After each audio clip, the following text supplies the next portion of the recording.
standing apart from Trump and saying, this is not a representative of my ideology. He's just the vehicle for stopping Hillary. But what's happening, and again, to get back to my original argument, what's happening here is people are now beginning to go along with all of the bad things about Trump and pretend they're good things about Trump because they want to feel better when they pull the lever. I don't think anyone should feel good when they pull the lever. I'm not going to feel good if I don't pull the lever. Right? There are no good solutions here. Everyone should feel like shit this entire election cycle because that's the shitty choice we've given ourselves. Right. And so the question becomes, okay, do you think it's easier or harder? Like, clearly you think that there's an ideology that matters that's not just anti-left. Not everything that's just anti-left. There are gradations as to what is good and bad within anti-left. I mean, right, there's the alt-right, which I think is just a shit show. They're anti-left. And then there's, Ted Cruz's ideology, which is anti-left. I think they're not the same thing.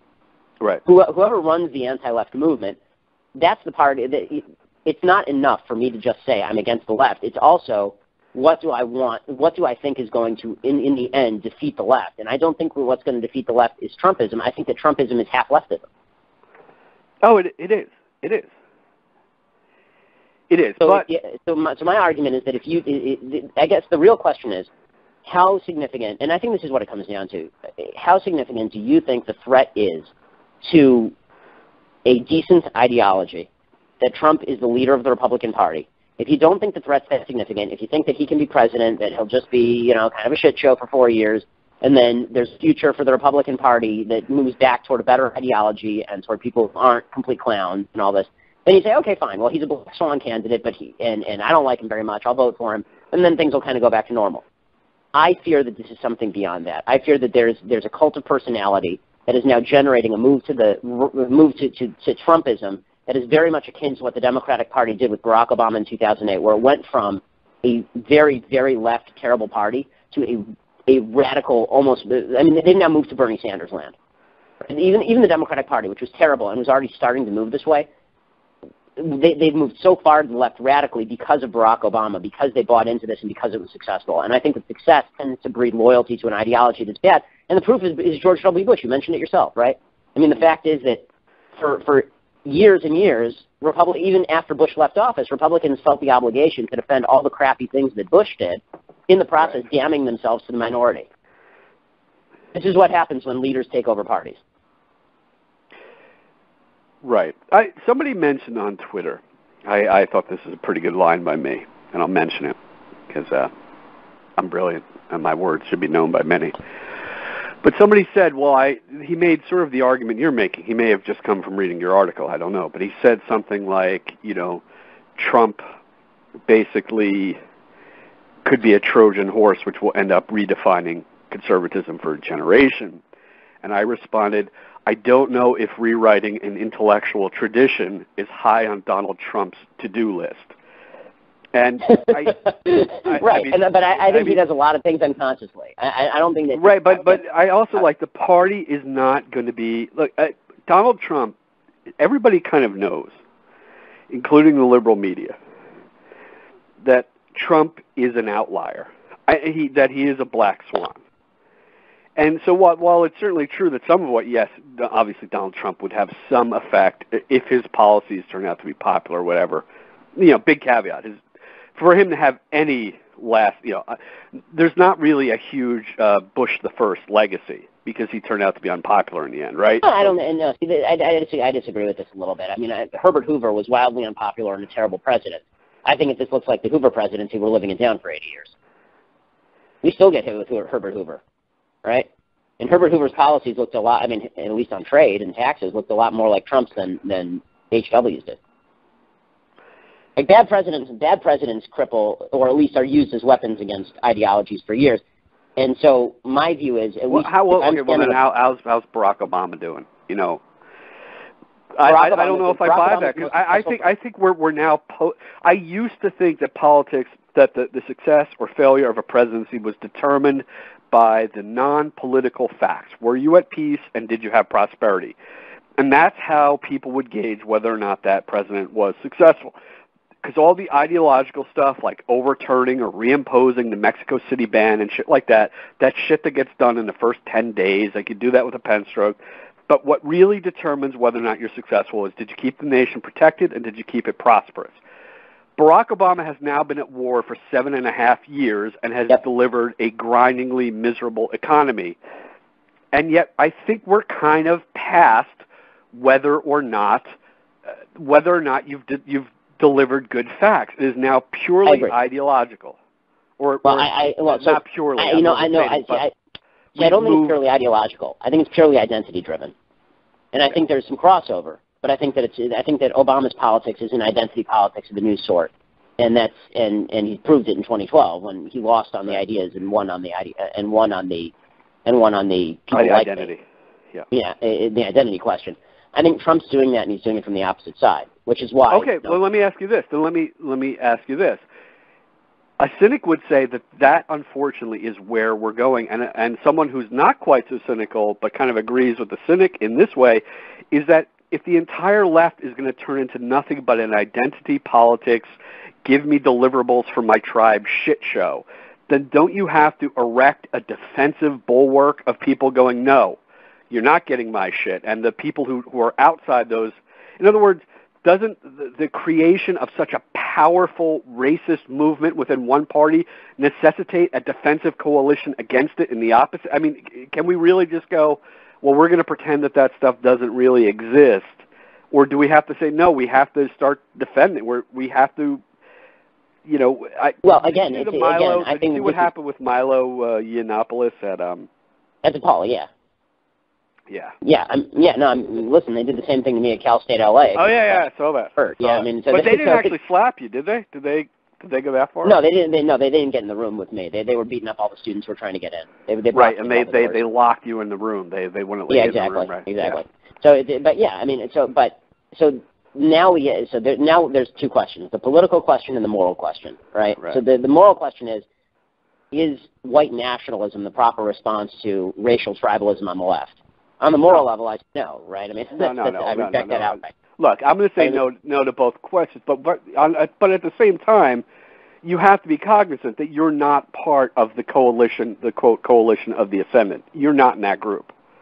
Well, of course, but the question is, so then the question becomes, number one, how do you win victory, and number two, and really these questions should be reversed. Number one, what is the purpose of winning victory, and number two, how do you achieve it? I think as a party and as a group of people, we've reversed the questions now because we're so used to losing that we've now gone to question one, how do we win, and then question two, what's the purpose of winning? And if question one gets answered, we almost don't give a crap what the answer to question two is.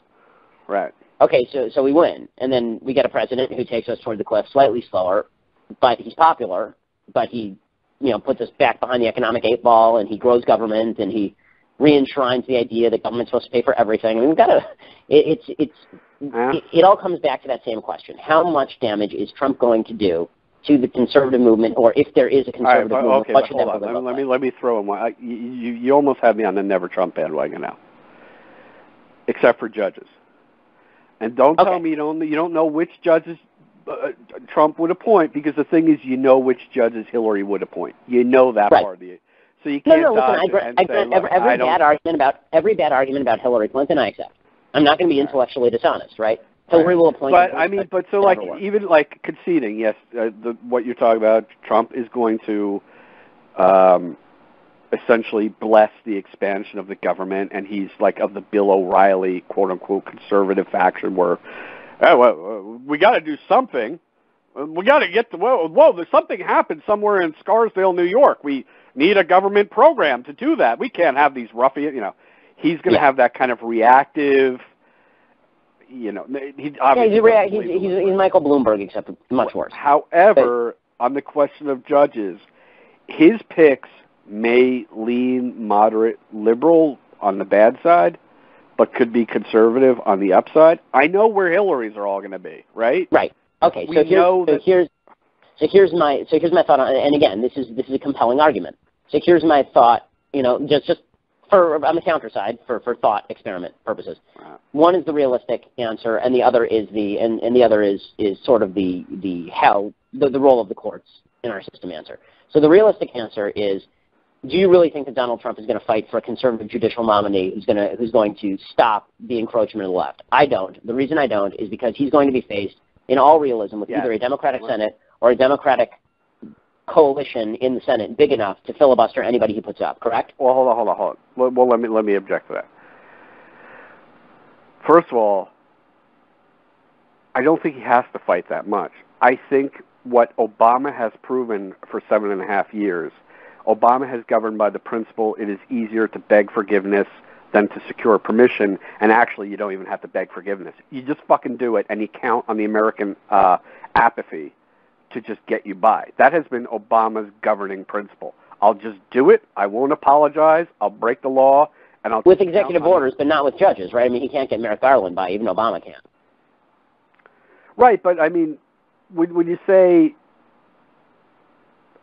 whatever recess, I don't know, but I mean they would block. No, yeah. But if you're talking about the Democrats would block virtually anyone, so I guess I'm scrambling. Like even if we had Ted Cruz, how would that be different under Trump? Like what exactly? Because Ted Cruz would actually sit there for 4 years and just keep nominating conservatives. Trump will do what Trump always does. He will cut a deal. Trump will go in and he'll realize this is a drag on me. The media is bothering me about this all the fucking time. And so what I'm going to do now... Well, how is the media going to bother him about Democratic recalcitrance? Because he actually cares about that. Every single issue on which he's dinged by the media, he moves. This idea that Trump is some sort of stalwart on behalf of... And he's a stalwart on behalf of Trump's popularity. He's not a stalwart on principle. He's moved on Muslim immigration. I know that, but I'm wondering if the path of least resistance runs through appeasing his quasi-conservative base. Nah, I mean, when has he ever? The minute that it's as you just mentioned, we're a tiny minority, right? He's not. His level of appeasement amounts to 12 hours of here's my Heritage Foundation list of judges, and then that night on Hannity, backtracking on it and saying, I may add, I may subtract. It'll be people like this. By the way, that interview with Hannity was one of the great interviews of all time, where Sean is saying to him. Where Sean is saying to him, "Are you an original? You're an originalist, right?" And Trump's going, "Yes, I'm an originalist. I'm a true originalist. I'm a true constitutionalist." And you're sitting there going, "You can't." First of all, Sean has to read him the words so that Trump can just say correct, and it's amazing stuff. But beyond that, what's going to happen? I mean, and I'll put this one. I would be willing to bet thousands of dollars on this. That what would happen is that Trump would nominate somebody from his list.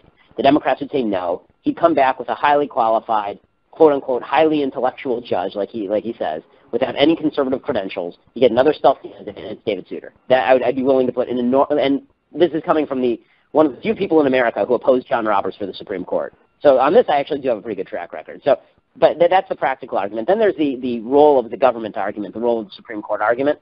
And here's my separate argument. Maybe I'm more of a pessimist than most people about the Supreme Court. I don't think the Supreme Court is going to be the bulwark in favor of liberty that other people do, certainly not for long. And in the end, it's going to be up to states to tell the Supreme Court to go stick it. That's my view of this. I think that we're coming very close to constitutional crisis, and I think that moving toward it more slowly would be nice. But I'm not going to rely on Donald Trump's pick for the Supreme Court to save the country from utter destruction. That's a thin reed to rely on.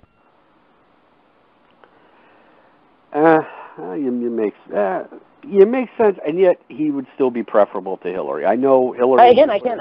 I'm not arguing. I'm not pretending it's an easy decision. You're making here. a lot of sense, and you're convincing me of what I already knew, is that Trump is not as more preferable than Hillary as I would like, and yet he still is preferable. Ergo, understood. And I got you. I've got you. So that's okay. I feel you. But in the end, I keep coming back to it's just a competition between values.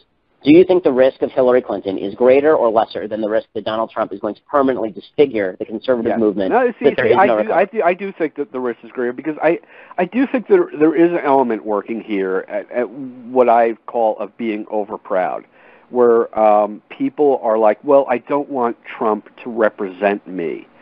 I don't want Trump to be the avatar representing my values. But he doesn't. And this is a purely transactional thing. If this were really true, if you weren't the avatar of look, I'm not worried about him being my avatar because I don't back him. But I can tell you this: the amount of focus. Here's what I find odd, and this is where I think this argument goes a little awry. What I find interesting: the amount of focus that's being put on the Never Trump people, who, you would acknowledge it. There's like 5 of us, right? I mean, let's be real. Since Trump basically wrapped up the nomination. No. There's a fair number of you, and you kind of dominate the commanding heights of at least of the online media. Oh no, you're just on Twitter a lot. There's about 5 of us. It's like me and Eric Erickson and Bill Kristol and Glenn Beck, and that's pretty much it. And like Brad Ford. Dude, I had like 5 people agreeing with me yesterday. Everybody else was like, "You're a fucking fascist." Well, dude, I think that we probably have reverse Twitter feeds then. I can tell you that ain't what's on my notification. Maybe that's just because the alt-right has found me, but Sorry, I meant to because I saw some of the replies. Oh no, it's fine. Yeah. But you know. And that's another thing, by the way, I wanted to point out is that a lot of this is based on which of these cadres makes you the most angry. And I've been off Twitter for a while, and I only give Twitter basically to annoy Rubio people. It's true. I don't know why. I just love kicking them, but. If you're not, it's like a lot of like when I was talking yesterday, I went back to Twitter for my just to argue this point, and a lot of people like a person called Optimizer Jr. He quoted you, and then a alt-right type replying to you, saying something, Ben Shapiro, Jew, something that kind of a thing, and he goes, your reply, he's saying this to me. He said your reply. And I said, well, obviously he's a monster, but that in no way changes the fact that Hillary Clinton is a terrible, vile, repulsive woman who's drunk and brain damaged. But I think But I got a lot of that type of thing where people are like, I think that I will not associate with this ilk, and I'm like, well, I get that you don't want to. I understand that, but. Just like you're saying, well, us never Trumpers are only 5 people. Certainly, I think that this group of racists is more than 5 people, and yet it's still not a large segment. And this segment has what bothers me about the alt-right is not the alt-right, which I was shocked to learn is even a thing. But more what bothers me is Trump's open pandering to the alt-right. Right, that bothers me. What bothers me is Donald Trump doing his shtick where he doesn't recognize David Duke or the KKK. Or doing his shtick where he goes on with Wolf Blitzer and says that anti-Semitic death threats being sent to Jewish journalists, that he doesn't know anything about that, but the journalists sort of deserve it, and then his wife's doing the same thing. That kind of stuff is troubling to me. But again, I'm not even going to make the argument that should invalidate this guy, who I think again is a human pile of filth, from being chosen above Hillary Clinton. I think that the point that I'm making is that if you look at the polls, okay, let's look at the polls because the polls are at least more reflective than our anecdotal evidence on Twitter. If you look at the polls, the Republicans are consolidating much more strongly to Donald Trump than the Democrats are even to Hillary Clinton at this point. The vast majority of Republicans say they will vote for Trump in an election against Clinton. At this point is a major caveat there because we're... Well, even just in stark terms, I think it's something like 86 to 87%. This is the last poll I saw anyway. It was like 87% of Republicans say they'll vote for Trump, and I think that number is only going to go up. I think that number is going to rise because as we move forward toward the convention, as the target becomes not Ted Cruz and the Never Trumpers, but Hillary Clinton, presumably that number is going to go up, right? So it's not. But the amount of focus that's being put on some of the Never Trump people, I think the focus there has turned. You talk about the purity test. I think that there's a purity test on the other side that's been applied. That is basically you're a bad Republican or a bad conservative if you refuse to acknowledge that Trump, number one, would be better than Hillary, or number two, would do less damage to the country overall than Hillary. And that's weird to me. Like I even get the sense from some people, I don't think this is true for all the people who are against the Never Trump group, which isn't even a group, it's just a bunch of disassociated individuals. But I get that even stronger sense that there's a feeling like, well, we've made peace with Trump. Why can't you all just shut up and make peace with Trump? Just make peace with Trump. Like, it'll make us feel better about ourselves. We'll have more people ready to fight Hillary. Just make peace with Trump. Just shut up already. I kind of said that. I didn't mean to. I actually, before I wrote my piece yesterday, I was just saying to someone, I said, I should wait a few days to write this piece because I've arrived at this point, that doesn't mean everyone now has to match me. Just because it took me 2 weeks to get here. Now everyone has to be here in 2 weeks. So I go, I'm not going to write this piece. But then I saw Brad Thor. I just saw so many people. And I'm like, all right, now I'm pissed off. Now I'm right there. But I would say, I think that this is like you're saying your Twitter feeds are the polar opposite. I get what you're saying about purity tests, but I see a lot of purity tests going on in the Never Trump movement. I think politics is always a shit show. I've never had a tremendous amount of faith in politicians. I have less faith than anybody. One of my friends pointed out, he was asking me he's like, why do you oppose Trump? And I gave him my reasons. But then he said, don't you think Trump would be a great way to show what a clown show this entire corrupt system is? There is the ironic argument for Trump. Yeah, there's the ironic argument for Trump. But it's a nihilistic argument, but I can't say I don't kind of like it. No, I hear that, and I've said it myself. You know, I feel like the Joker just set the piles of money on fire, chase the car. It doesn't matter if you catch the bumper. I hear. But there's a certain amount of like purity signaling going on among. You know, it's hard to argue that it's a purity test when I voted for John McCain and Mitt Romney, both of whom I really dislike. I liked Romney, but I really had a problem with McCain. Yeah, I mean, listen. I didn't even like Mitt Romney. I wrote a piece called "No on Mitt Romney" in January 2012, and then I turned around and voted for him and stumped for him. Right? I do think that Trump is a level beyond that. But you know, again, I think that we'll have to. In the end, it'll come back down to that same exact calculation that I've repeated a couple of times. Do you think that Hillary is more of a threat to the country over the next 4 years? Or do you think that Donald Trump is more of a threat to the conservative movement over the next 40? Okay, I'll just give you. I've repeated this. And I apologize. I have to run in a minute here, but. Okay, yeah, but I think what you're talking about is the corruption of Trump, and I've seen this mentioned that Trump is going to corrupt the conservative. I think the conservative movement is badly damaged. I think people are stupid. I could almost. Yep. Anyway, I guess we'll have to leave it there on that cynical note. Thanks a lot so much, Ben Shapiro, for coming on. And yeah, I appreciate it. And let's keep the conversation going, because I don't think there's a reason that, you know, the people who dislike Trump and are voting for him and the people who dislike Trump and aren't have to